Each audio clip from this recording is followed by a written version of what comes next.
Hello everybody, today we are in beautiful Flagstaff, Arizona, and I am with my best lending partner, Kristen Smith at Academy Mortgage, and today we're going to talk about loan programs and ways you can still buy a home with the rising interest rates.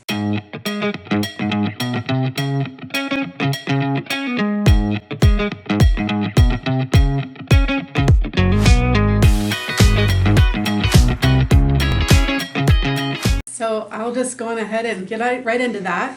I think a lot of people are scared right now with hearing of all those high interest rates and what you're hearing on the news, but there's definitely ways to overcome that, and people are still definitely getting into homes. One of the programs that we have right now, you may have heard, is called a 2-1 buy down. And so basically, you would go on ahead and get a conventional or FHA loan, and you would get it with the note rate of today, whatever that rate was.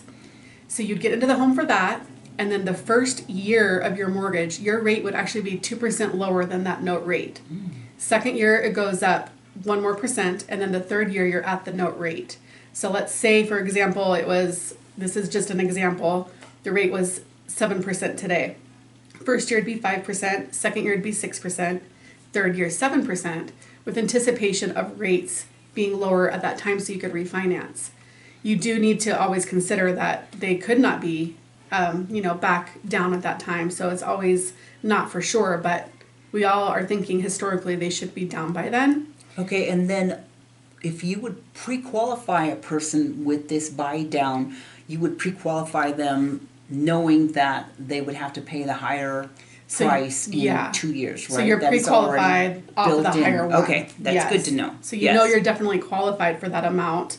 It's just those first couple of years it really makes a difference while waiting for those rates to go back down. Yes, especially if you're having to, buy curtains or do some touch-ups. It gives you a little bit extra money to do that when you're first moving in. Yeah, it definitely makes it way more affordable to do all the things. So the other thing that you could do is we could ask the seller when we're writing an offer on a property for seller concessions and ask them to pay for the buy down. So actually on that one, when you're doing this program, you actually have to have seller concessions for this program. Oh, okay. So the fee that is on there, So the fee it's that is already on built there into our offer. So I'm glad you mentioned that. Yeah. So basically, what happens is, which is also a really good thing for right now, because people, am I right, are taking seller concession offers. Yes, way they more are, than before. and we had a very busy year, and then suddenly about 2 weeks ago, which may have been that coordinated with rates going up, it's slowed a teeny bit, and so now sellers are more likely to take seller concessions and possibly even take a little bit off the asking price. Yeah, so that's why this program is also so great. So you do have a fee when you're doing this 2-1 buy down program, and that fee does come from the seller concession. So basically what it's doing is the fee is covering the difference in the payments that you have for those first couple of years. So a lot of people get scared when I'm talking to them about this, like thinking that this might be an ARM loan, that after a certain time that rate can go up or you need to pay it off. But this is still a fixed 30-year mortgage. It's just the lower rates in the beginning and is covered by seller concession. Okay, so let's say, for example, you have pre-qualified them with the 2-1 buy down. Is that what we call it? Yes. And they've qualified, and hypothetically, we're throwing out 7%. So they're qualified for 7%, but they're paying 5% the first year, 6% the second year, and the third year they're at 7%, even though we may return to 1978 and everybody else is paying 12% for a new loan, you're still locked in at that 7% rate. Yes. And then the other thing is if rates go back down to 5%, 4.5%, at that time they're able to refinance for the lower rate. Is that correct? Yes, so you're pretty much covered on either side. So it's a good security blanket right there. Okay. And then another one that I have is, lots of people have, down payment assistance. So that's one I want to mention. We have here at Academy Mortgage, we have multiple different down payment assistance programs. But one of my favorites is literally 100% financing. So it's going to cover your down payment and your closing costs. So depending on, what the price point of the home is and what your FICO is for guidelines, you can get into a home for pretty much nothing. Okay, and then you're telling me you could do this without being a veteran. Yes. Oh, that's nice, because I thought only VA loan did that. Yeah, no, so that is covered on these programs. So you're able to do that. So the positive is you're coming in with, essentially no costs. But the other thing that you have to consider is the rate might be a little bit higher, and that payment might be a little bit higher because you're not coming in with any down payment. So it's it's a lower down payment. You are coming with a down payment because we're covering that for you, but it's definitely the rates are a little bit higher and lower down payment amount. So the payment might be slightly higher, but it's definitely a good way to get into a home right now. And for people that don't have that additional down payment, want to get into a home right away. Would this only be for first-time home buyers, or could anybody consider this type of a loan program? We have them for both. So first-time home buyer, and then a couple of them that we have are the one I'm talking about. You do not have to be a first-time home buyer. Okay, and you mentioned you might have a slightly higher interest rate. Yes. What would it be, like 0.5% or? Usually I can't really tell. It just really depends on the rates of the day.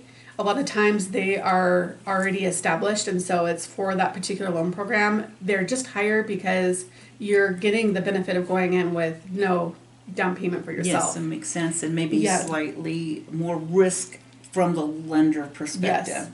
Yes, but definitely I've helped many people do this, and it's really gratifying on my end, and they've been so happy getting into the home for, what meets their goals. Mm-hmm. Mm-hmm. Wow. Yes.